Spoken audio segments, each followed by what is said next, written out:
साध संगत जी, प्रेम से कहना धन निरंकार जी। साध संगत जी, सदगुरु माता जी की कृपा से आप सभी अच्छे होंगे। बड़ी रहमत है, बड़ी कृपा है सदगुरु की। आज दासी के विचार का विषय है गृहस्थ में भक्ति का योगदान। साध संगत जी, सदगुरु माता ने महिला सत्संग का जो अभियान चलाया है और इस पर जोर भी दे रही हैं, इसका कारण होगा क्योंकि एक नारी ही गृहस्थ को सजाने में सहयोग देती है। अगर लड़की समझदार है और वो ब्रह्मज्ञानी है तो उसका गृहस्थ जीवन बहुत ही सुंदर होता है। साथ संगत जी, लड़की हो या लड़का, जितनी भी उम्र का हो जाए, जब तक वह शादीशुदा नहीं होता है, गृहस्थी नहीं कहलाता है। शादी होने के बाद ही दोनों गृहस्थ धर्म को अपनाकर गृहस्थ जीवन में कदम रखते हैं। दूसरे शब्दों में उनकी जिंदगी की नई शुरुआत होती है। साथ संगत जी,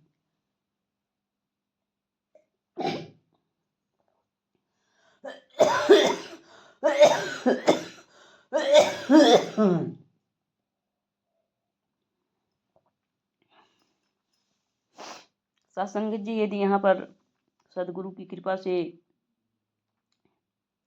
ब्रह्म ज्ञान की बख्शिश उनके जीवन में हो गई है तो इनका जीवन सुगम और सुंदर होगा। दोनों एक दूसरे में ब्रह्म का रूप देखकर आदर सत्कार देंगे, क्योंकि सभी सम्मान चाहते हैं। ब्रह्म ज्ञान की दात से सरब और बालिका जब ससुराल में पहुंचती है तो वहां सभी में अपनी सदगुरु का रूप देखती है और सबका सम्मान करती है, सेवा करती है और स्वयं जो है सम्मान पाने का पात्र बनती है। क्योंकि साथ संगत जी, वह जो है पवित्र अवतार वाणी में फरमाए हुए सदगुरु के इस पद को साकार करती है। हर का रूप समझकर हर एक से प्यार करो, भरी बुरी हर शय के अंदर प्रभु का ही दीदार करो। उस बालिका के ऐसे व्यवहार को देख करके परिवार के सभी सदस्य भी उसका आदर सम्मान करते हैं। घर में जब जब बच्चियां जन्म लेती हैं, वह चाहे रूप रंग में कम ही हो, सभी लोग उसे दिल से स्वीकार करते हैं और प्यार करते हैं।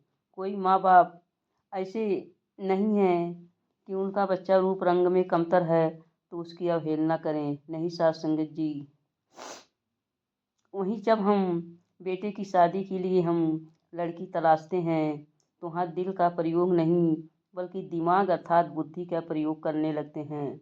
हमारी बुद्धि जो होती है बाहरी आवरण तक ही पहुँचती है, बाहरी आवरण तक सीमित होती है, वो अंतःकरण तक नहीं पहुँच पाती है। साथ संगत जी, बाहर से ही परिवार को हम तौलते हैं, उनका रहन सहन देखते हैं, अपनी बिरादरी से मिलाते हैं, अपनी बराबरी का देखते हैं, रूप रंग डिग्रियां आदि देखते हैं। ये सब मिल गया तो ठीक है, नहीं तो नहीं। सत्संगत जी, यही बालिका जब हमारे घर में आती है तब उसे हम दिल से प्यार नहीं करते हैं बल्कि उसकी छोटी सी गलतियों को ताड़ बनाकर उसके सामने उभारते हैं। परिणाम यह निकलता है कि धीरे धीरे वही बालिका जो है विनम्रता को छोड़ करके प्रतिशोध की भावना उसके अंदर जाग जाती है, जिसका खामियाजा हो लगभग 90% परिवार भुगतते हैं। सत्संगत जी, सदगुरु की कृपा से जो परिवार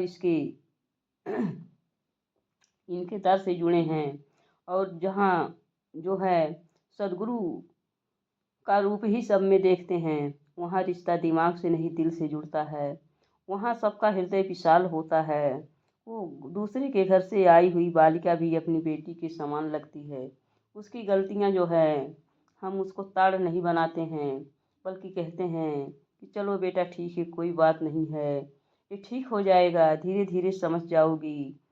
और वही बालिका जो है ऐसी बातों को सुनकर स्वयं में सुधार लाने का प्रयास करती है और उनका घर जो है स्वर्ग बनता चला जाता है। और सत्संगी जी जिनके घरों में वही बात है, छोटी छोटी सी गलती जो है परिवार वाले सिर पर उठा लेते हैं, मोहल्ले वाले को बताते हैं, उसके मायके तक पहुंचाते हैं। सत्संग जी वो बालिका कहाँ तक सहन करेगी, और वो बालिका जो है फिर जो है परिवार टूटने की नौबत आ जाती है। नहीं सत्संग जी, हमें ऐसा नहीं करना है। सदगुरु माता जी यही चाहती हैं कि ये सारी कमियां जो है हमारे अंदर से दूर हो जाएं। हम सबके बेटियों को अपनी बेटी के समान समझें। अगर हम उसका जो है सम्मान करेंगे, उसकी गलतियों को हम नज़रअंदाज करेंगे, उसको हम प्यार से समझाएंगे, तो साथ संगत जी वह एक दिन समझ जाएगी। क्योंकि जब नए परिवार में वो कदम रखती है तो वहाँ की सारी माहौल को जो है बहुत धीरे धीरे अपने अंदर आत्मसात कर पाएगी। एक ही दिन में माहौल नहीं समझ पाएगी। साथ संगत जी ये बात का हमें ध्यान करना चाहिए और हम धीरे धीरे उसको जो है अपने घर के माहौल से परिचय कराएं। साथ संगत जी एक दिन वही बालिका जो है आपके घर के माहौल को समझकर आज आपसे ज़्यादा भी चालाक हो जाएगी और पूरे घर की जिम्मेदारी अपने ऊपर उठा लेगी तथा सभी की सेवा करेगी। और जो है सेवा करने के बाद जो है वो अपने ऊपर जो है ये नहीं कहेगी कि हमने बहुत किया। वो जो है बड़े प्यार से, बड़ी श्रद्धा से अपने अंदर कहेगी कि हम तो सेवा कर रहे हैं। सदगुरु की कृपा से हमें सेवा करने का अवसर मिला है। एक माता पिता को हमने छोड़ा है, दूसरे माता पिता को प्राप्त किया है। एक भाई बहन को छोड़ा हमने, दूसरे भाई बहन को प्राप्त किया है। सभी के साथ हमें मेल मिलाप से रहेगी। आइए सत्संग जी, आज हम सत्संग कर रहे हैं। सत्संग करने के बाद हमारे अंदर ऐसा ही बदलाव सदगुरु माता जी देखना चाहती हैं।